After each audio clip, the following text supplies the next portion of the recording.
Listen up, Democrats. You are fake news. And lies and facts. Save our democracy from right-wing hypocrisy. We'll keep our integrity, embrace our diversity. Never be a down, we always come back. So listen up, Democrats.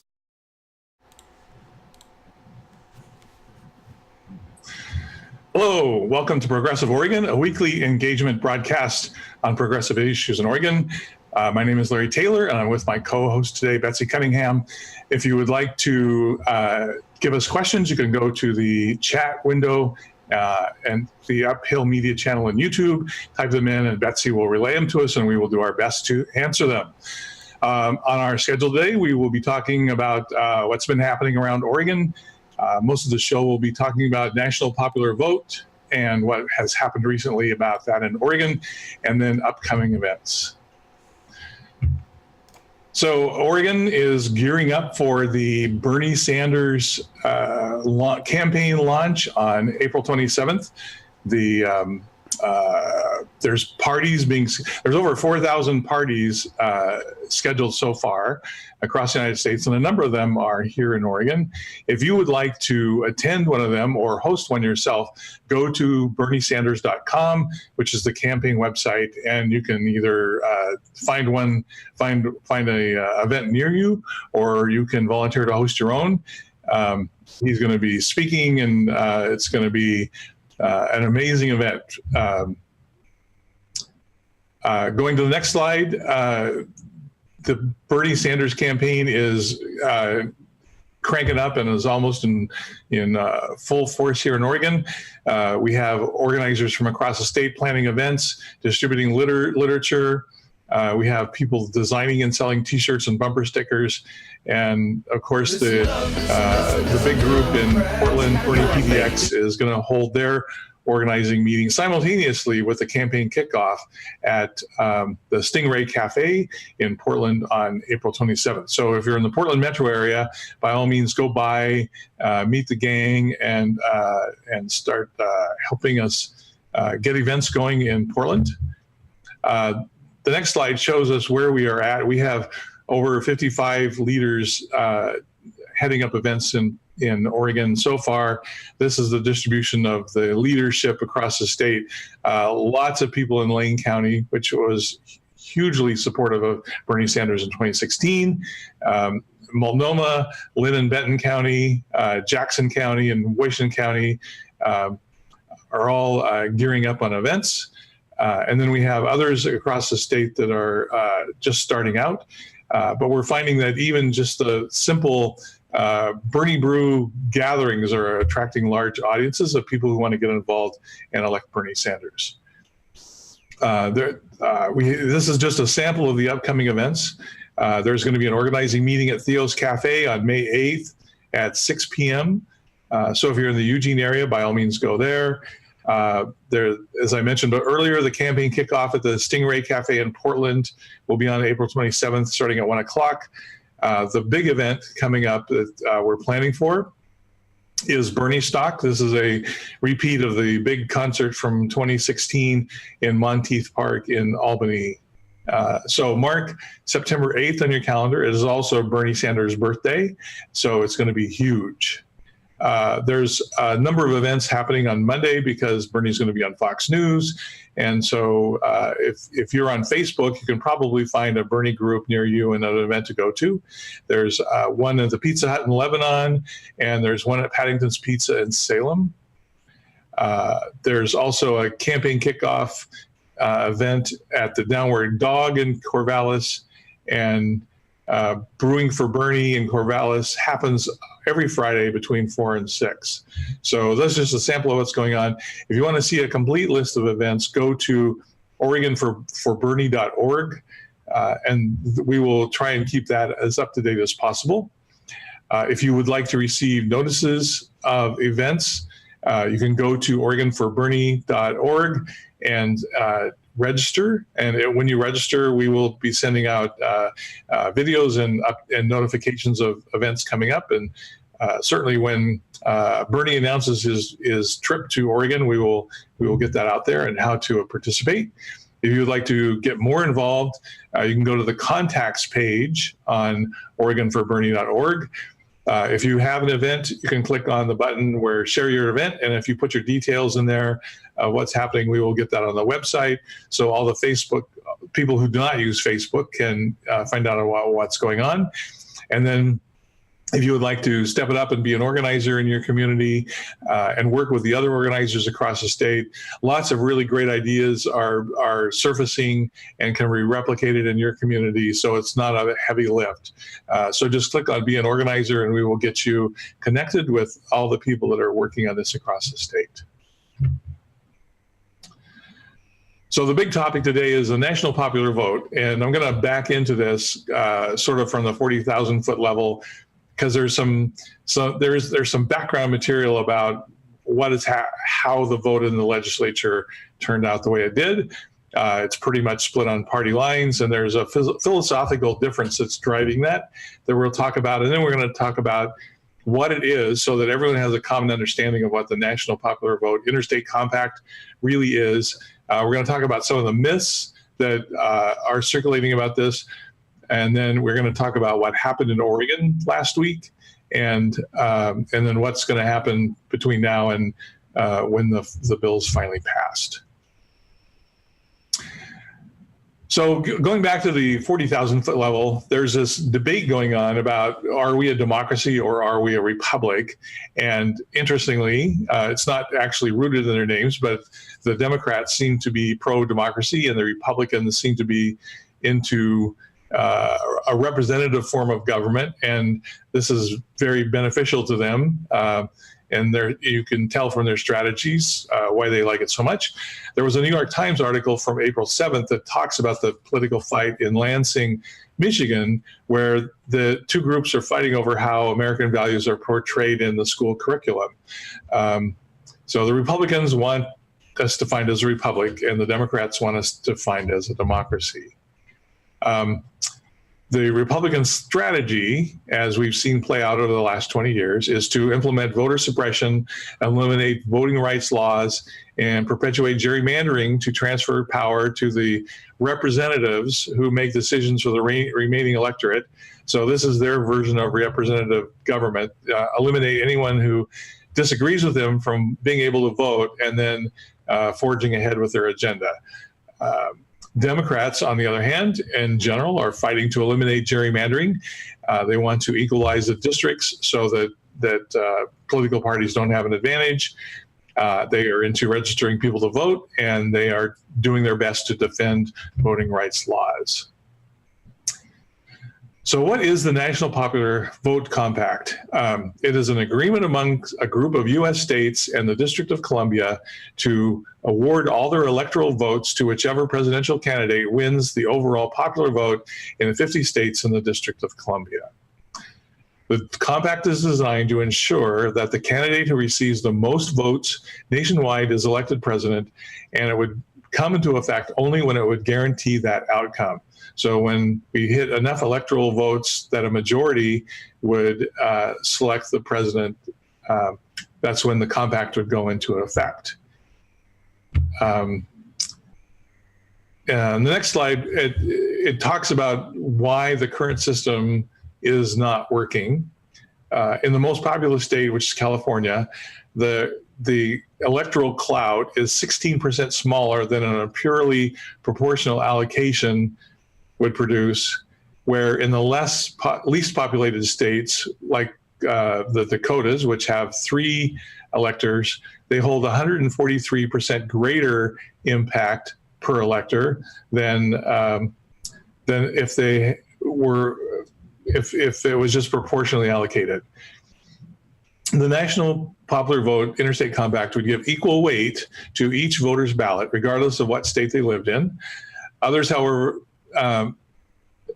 believe that since most states award electoral votes on a winner-takes-all system, the potential of populous states to shift greater numbers of electoral votes give them more clout than would otherwise be expected. That's actually not true. I mean, you know, with the concept of majority rule is majority rule, and in areas that have less population, yes, they're going to have less influence. But when the United States is in strife is when the leadership is out of sync with the electorate and acts in opposition to the way they believe. And so that's why it's so important, if we want to truly have a civil society, that we elect the president by majority vote. Two of the last three elections, the president was elected by not achieving a majority. They received the most electoral votes, not the most popular votes. Is it legal? So supporters believe that the compact is legal under Article 2 of the U.S. Constitution, which establishes the plenary power of the states to appoint their electors in any manner they see fit. Each state shall appoint in such manner as the legislature thereof may direct a number of electors equal to the whole number of senators and representatives to which the state may be entitled in Congress. So in Oregon, we have 2 senators and 5 representatives. So we have 7 electors. And I am one of the electors, because in Oregon, the electors are the chairs of the congressional district committees, plus the chair of the Democratic Party of Oregon and the first vice chair. The next slide shows how what the electoral count looks like across the United States. The big counties the big states of California and New York, which have huge numbers of electoral votes, are already in the compact. So what we have left is a number of the smaller electoral votes that need to sign on to get us up to the magic number of 270. We sit here in Oregon between Washington, which has 12 electoral votes, and California, which has 55. And what's interesting is that we will be having a census taken next year, and that will realign the number of representatives in some of the states for those that have gained population and lost population. Oregon is expected to gain a representative in the 2022 election, which means that instead of having 7 electors, we'll have 8. And so hopefully the populations are moving to the progressive states where this is passed, and it'll give us a little bit of a lift to get to where we want to go. On the next slide, it shows how we're approaching the magic number of 270. So this is starting when the first one passed in 2007 in Maryland. And then we slowly gained votes. There's a big bump in the middle when California signed on, and then over to the right is when New York signed on. And then you can see we're just getting small numbers now with New Mexico and Colorado signing on because they have far fewer representatives. And you can see where there was a little bit of a bump based on the 2010 census, and if we are lucky, there will be a bump from the 2020 census. The next slide shows the jurisdictions enacting how they've joined the compact. So these are the ones in the past, starting in 2007, going up to April 3rd in New Mexico. And so we're at a total of 189. So we're 70% of the way to getting the 270 votes that we need. The next slide shows where they are in this year in a number of states. So there's 4 states where the interstate compact failed to pass. There's almost a dozen states where they're either in committee or they've been passed. So there were 3 counties that have passed this year. Oregon will move forth based on what's happened in the past week. So it's looking like we might get there. It would be a miracle, though, if we got there to affect the results of the next election. How did we get the Electoral College? So if you all remember, we had the first Constitution, which was a loose confederation of states with a very weak central government. And then in 1787, we sent delegates to Philadelphia, and in secret, they designed the government that we currently have, and they wrote the Constitution. And it was during the Constitutional Convention that they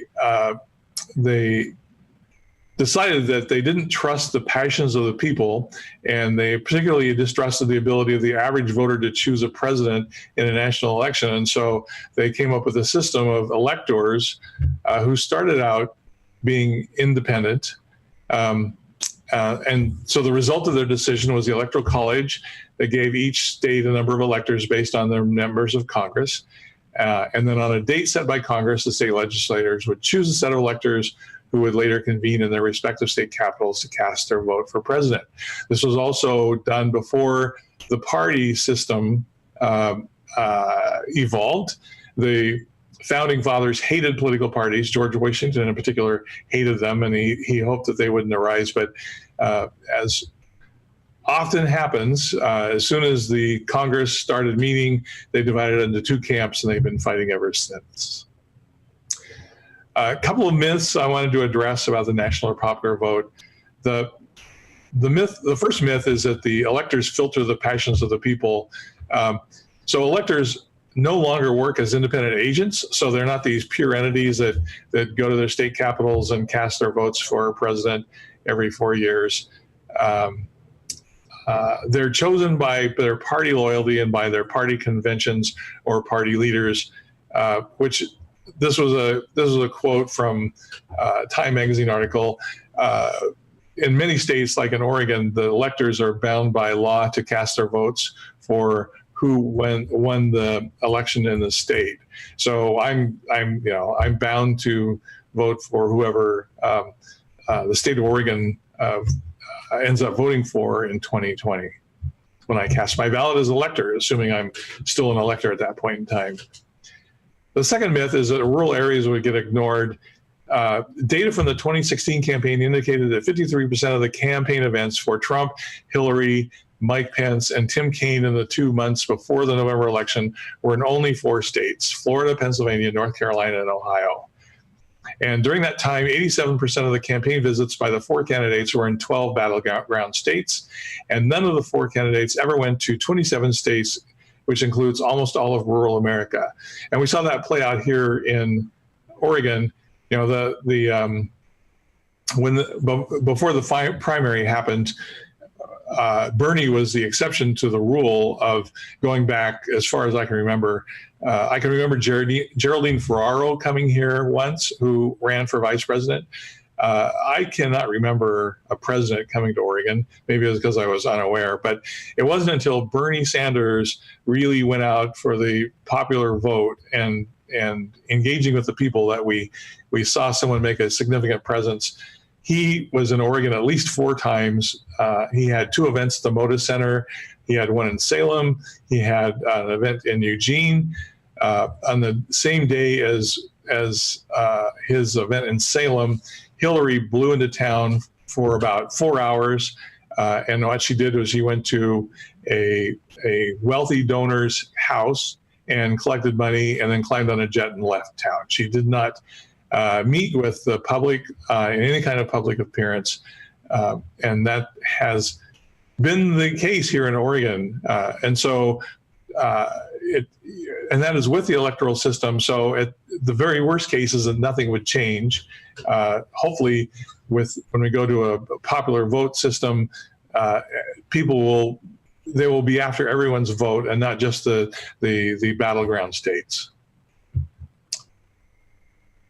So a lot of people often say, why not abolish the Electoral College? And other people are upset because they like preferential voting of some sort, and that doesn't really fit into the way the system is designed. But abolishing the Electoral College completely would require a constitutional amendment involving 2/3 approval from both houses of Congress and approval by 38 states, as a process very unlikely to happen in today's partisan environment. We're still trying to approve the Equal Rights Amendment, and that's been going on for decades. Hopefully the Interstate Compact will get us to where we need to be. So what's happened in Oregon? Oregon is very interesting. So the very same year that it was first passed in Maryland, the bill was introduced in the Oregon House, and that was 2008. It appears to have died in committee, so it didn't get very far. The next session was 2009, but the Oregon House passed House Bill, 2588. It passed in the House, but it did not get moved to the floor of the Senate for a vote. 2011, same deal. They passed House Bill 3617. There was no vote in the Senate. In 2013, the House passed House Bill 3077. There was no vote in the Senate. In 2015, the House passed House Bill 3475. There was a Senate Bill 580 that had 16 sponsoring senators, which is a majority. There's 30 people in the House, and they could have passed it with 16, and yet it was blocked from going to the floor for a vote. In 2017, the House once again passed House Bill 2731. There was no vote in the Senate, and that's when people got very upset because we have this history of one person blocking it, which doesn't seem very democratic, and especially because he's a Democrat and the Democrats are strongly behind this bill. It's like, why do we elect you to represent us if you do not represent us when you get elected? Finally, in 2019, all of that hard work paid off. So the Senate has already passed Senate Bill 870, and now it goes to the House. So it's actually in reverse order. It's passed in the Senate, and we fully expect it to be passed in the House like it has 5 times previously. So what is different? There were many activists that were frustrated from the bill that was blocked by Peter Courtney, and they ran a candidate against Courtney in the 2018 primary. This is the first time he had a challenger in years and years and years. The activists regrouped and lobbied extensively this year to both the Rules Chair, Ginny Burdick, and Peter Courtney, and other key senators to make sure that we had a majority. Also in 2017, we sponsored a resolution within the Democratic Party, and we had 24 counties out of 36 pass resolutions in support of national popular vote. And this includes the largest counties of Washington, Multnomah, and Clackamas. And then we passed the resolution at the Democratic Party of Oregon State Central Committee meeting, and I arranged a meeting with the then chair, Gene Atkins, with the national popular vote people on how to go forward, who to meet with, who can share with the news that the Democratic Party was behind this in Salem. But again, none of that came to any success.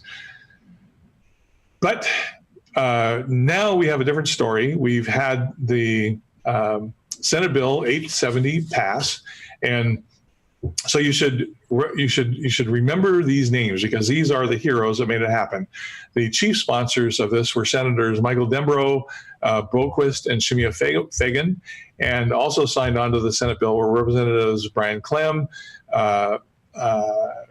Rodrigo Hernandez, Alyssa Kinney-Geyer, Tiffany Mitchell, and I forget Ray Field's first name, but we greatly appreciate them sponsoring it.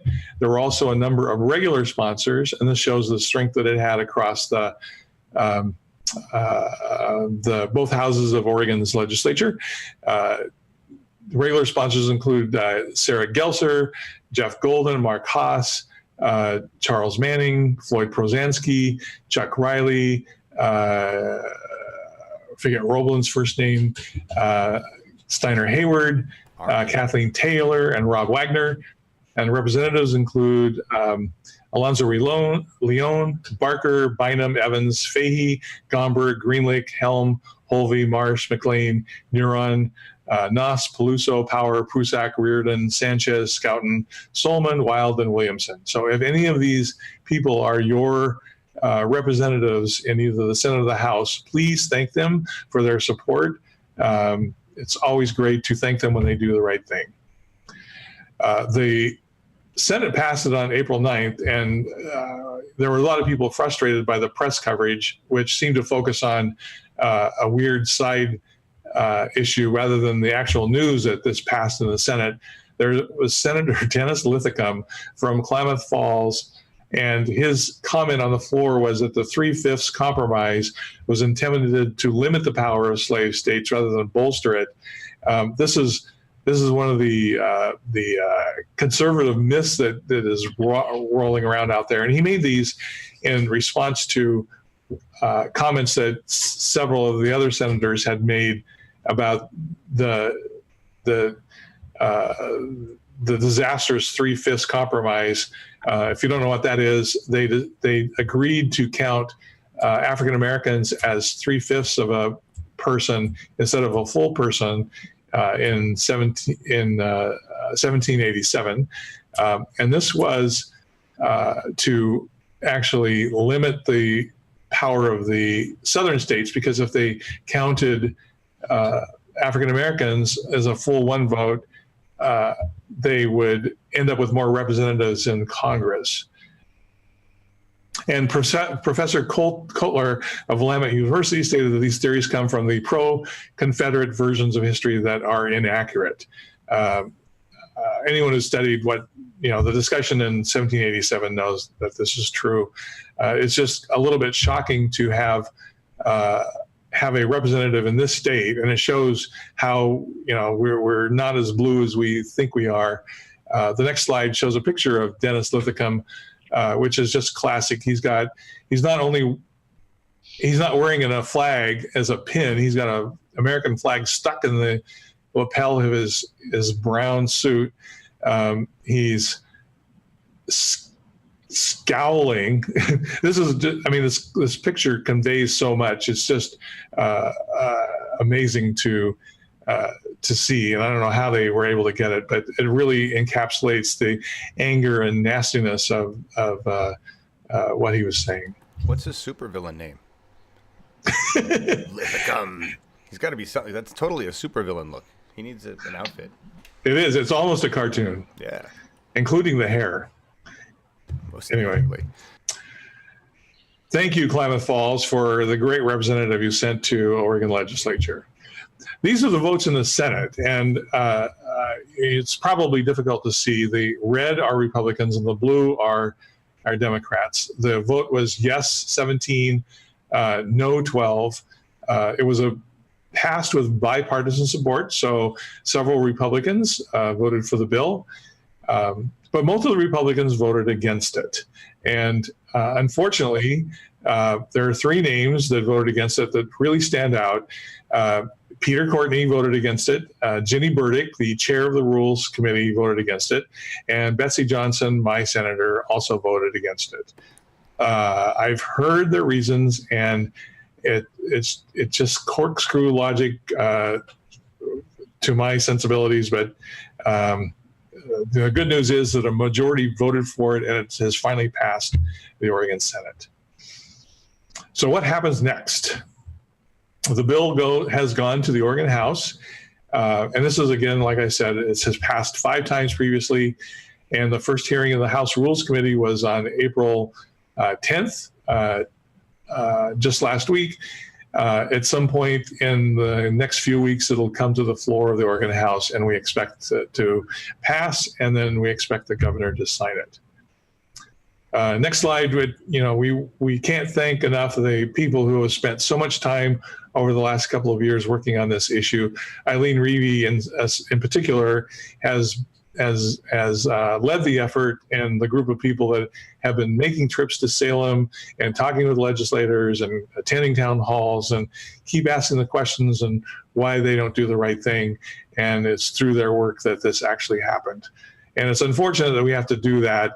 This whole situation where the Senate leadership can block bills even though a majority of the Senate would pass them is the kind of thing that has to stop, because that's just not democratic.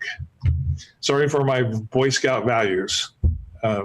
Is there any questions on the line, Betsy? No, I don't see any questions. Well, that's it on National Popular Vote. Again, please find your legislator if they voted for this and thank them. We appreciate that when they do the right thing. That was fast. Wow. Upcoming events. Was there more you wanted to say, John? No, just say that was fast. But I do want to say that you listed, I mean, you named the 3 senators we need to get rid of, right? Pete, Ginny, and Betsy. That's Yes. top 3. And my thought is now that we have a supermajority and we seem to have some progressive senators that can wield some power, I want to see them wield some power on some actual legislation that matters.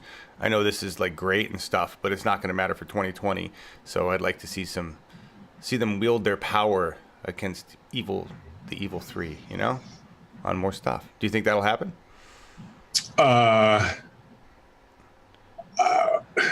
Well, I mean, Courtney is expected to retire. He's now past his goal of being the longest serving whatever.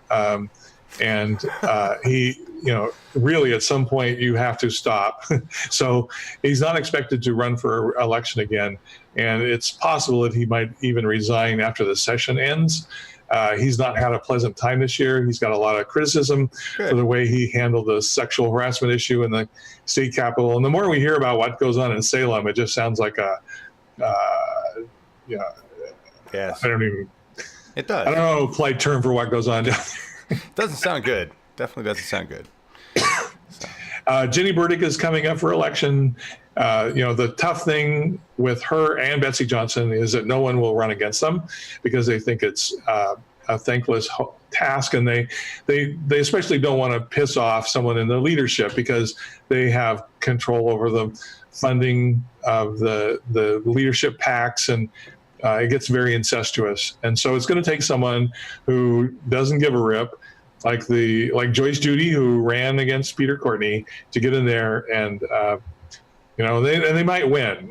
The frustration against people who continually vote against the will of the people is going to boil over at some point. Yes, it is. All right. Upcoming events. So we have a new list.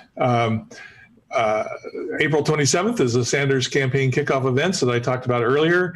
If you would like to go to one, go to berniesanders.com, sign up, and they will direct you to an event near you, and you can get involved with what's going to be a very exciting campaign. April 30th is the voter registration deadline. May 1st, which is coming up in just a mere 2 weeks, is when the ballots get mailed. This has been a very, very, very quiet election, from what I can hear.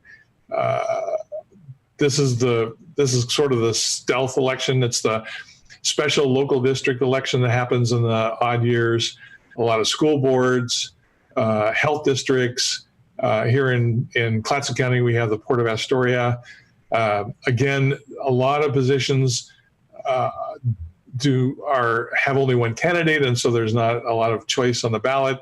But we are seeing more people running, and so there's actually more choices on the ballot than we've had previously. So even though the situation isn't great, it's getting a little bit better. And for us, it's this is the first time that we will have had a voters pamphlet since the early 2000s. And so that's going to create awareness so that we can even get more people involved next time. May 18th and 19th, this is like the worst timing for a state central committee meeting. They're going to drag all the leadership of the Democratic Party to Eastern Oregon for their second quarter meeting right before the May 21st election. So everyone really should be in home phone banking and getting the votes out that weekend. I don't know how that's going to impact attendance at the state central committee meeting. It'd be great if they would have had it the following weekend or the weekend before, but that's the way it is. August 11th is the third quarter state central committee meeting. So for those of you who are delegates in the Democratic Party, make sure you mark your calendar for that. Then getting on to 2020, the primary in 2020 is May 19th, and the Democratic National Convention is July 13th through the 16th in Wisconsin. And election day, when hopefully we can flush the toilet on our mess in Washington, is November 3rd, 2020 next year. You missed Bernie stock, but you talked about it. Oh, I missed Bernie stock. Yeah, I talked about it earlier. Excuse me. September 8th. We want everyone to mark that. So it's going to be a huge event. It's going to be in Albany, and it's Bernie's birthday. So hopefully there'll be some tie-in. Uphill Media will be there live streaming the event, and it's going to be awesome. There's going to be tables of swag and material and things to buy, and then lots of great music, and it's going to be a really fun day. So mark September 8th on your calendar.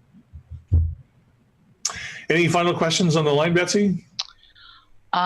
Phil Britton asked, why isn't ranked voting pushed for by Dems? Well, I don't think it's, I mean, the Democratic Party is big, and there are people that are pushing for it. It's just not a critical mass at this point. I don't know the reason why. It would be, and I can't remember how I believe we supported that in the Oregon platform. It would be interesting to go see how that's expressed in the Oregon platform. If things worked the way they were supposed to, we would be taking the platform and pushing those items to our legislators, saying this is what the Democratic Party is most interested in. But beyond that, I do not know why. If you're in Oregon, that would be a great question to ask your legislator, either when they come for a town hall, or you can go to Salem and visit them in their office. As we saw with National Popular Vote, sometimes these things take an intense full court press to come to fruition, and that's probably what we need to do. Ranked choice voting really matters when you have more than two candidates, and actually we rarely have situations where there's more than two candidates. So it's great when you need a runoff process, and it gets you out of the plurality voting quagmire, where plurality voting can result in people getting less than a majority. But again, talk to your legislator and see what they have to say about it, and get it on their radar. Anything else? Yeah, well, just a comment on that, a follow-up. Actually, in local elections like city council, say Roseburg, there is no primary, so ranked choice could be promoted through local efforts to get ranked choice voting for, in the state of Oregon as well, in any local election that doesn't have a primary of some kind. And Jilly Love 101 asked about why Democrats don't promote election reform, and I'm guessing it's beyond the national popular vote. By election reform, I imagine that encompasses public subsidized elections and caps on expenditures and contributions. It's probably not going to go as far as we want. That was one of the things that that Kate promised to address here in Oregon, our governor, and it's supposed to be high on her list, and we're supposed to see some legislation come through. I haven't heard about it being in committee, and it's getting kind of late, so I don't know where that's at. But they're at least giving it lip service, and yes, this is in the same basket as national popular vote. It's going to take a lot of work to especially get money out of politics. Everyone is disgusted with what goes on. We're tired of the lobbyists having greater influence on what goes on in Salem than the people, and really that's the only way we can change things. There's a recurring theme here, which is you got to really get the change happening at the local level, before you get it at the state level, before you even talk about the national level. And that's just the grind. I mean, how many years on the national popular vote? And it's not even going to matter right now. Right? 12 years. Yeah. I mean, that's huge. So, we've got 10 years left to affect change on some things, so we should get going. But yeah, local, in answer to Phil's question, everybody else, I imagine Jelly Love's really talking about the national scene because you're down in California, but you got to start with California. You know. So, anyway. Anything else, Betsy? Well, Julie Love is asking Larry, why don't you raise ranked choice? Why wait for someone else? I think it definitely was in the party platform here in Oregon, right? The ranked choice. It was at the platform convention, right? Yeah, I mean, with me as a bandwidth issue,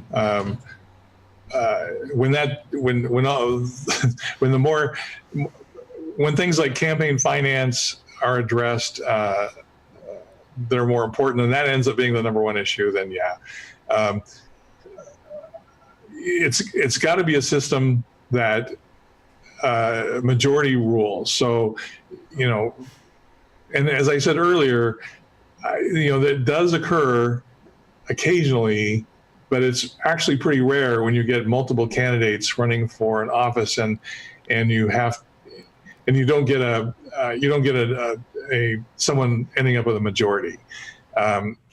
If it happened more widespread, then yes, I would up it up. But like here in Clatsop County, we are lucky to get a candidate to run for anything, and to get two candidates we would consider to be a bonus, and to have three candidates run for something would be extraordinary. And I don't know how it occurs that you don't work it out. Maybe it's unique to Clatsop County, but when we voted for county commissioner and we don't get an outright majority, that vote happens in the primary, and then there's a runoff between the top two vote getters. Would that solve a problem? I don't know. Maybe, but it's also a very rare occurrence, so it's just not high on my personal radar. And I have no influence anyway, so. But thank you for imagining that I do. Well, the better idea, why can't we need to work on the Democratic Party, the DPO, to enforce the platform? We make a great platform with all of these things we're talking about, but there's no enforcement of the platform. I don't even think our representatives read the platform, So if we want to address the cause, not the symptom, that's really, right? Yep, and the way we do that is we need strong leadership in the Democratic Party of Oregon, and the way we get that is we start with the elections that begin next year. So we need all of you progressives in Oregon to go to OregonForBernie.org and at least register at the top page so we can alert you when these events happen and get people elected so that we no longer have establishment leadership who just goes along to get along.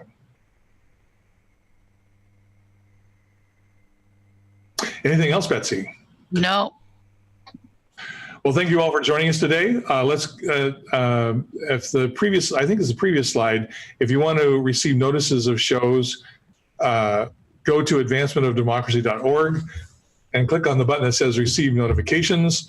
If you would like to get more involved in activities here in Oregon, click the join button at Advancement for Oregon, and there's a number of things that you can volunteer to do, and we will get you involved.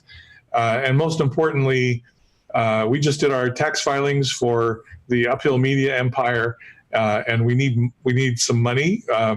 We excel at the nonprofit concept.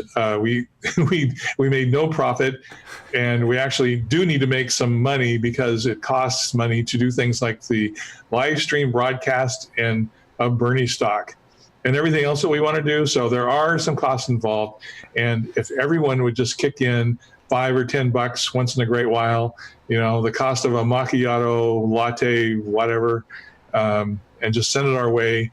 If we could get a number of people doing that, we would be able to fund our events and live stream more things nationally.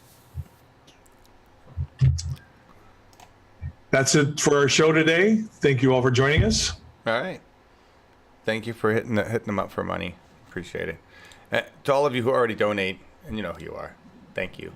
Really appreciate that. It's most of you. Reaching out to the rest of Oregon, guys. Hi there, rest of Oregon. I have no song, Larry. I told you I had no song. We're going out with, where'd it go? This is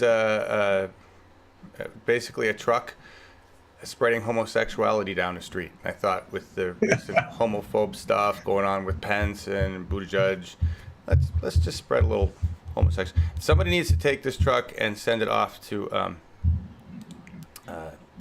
Pennsylvania, 1600 Pennsylvania. Spray the White House. Okay. Thank you for being here. Bye, everybody.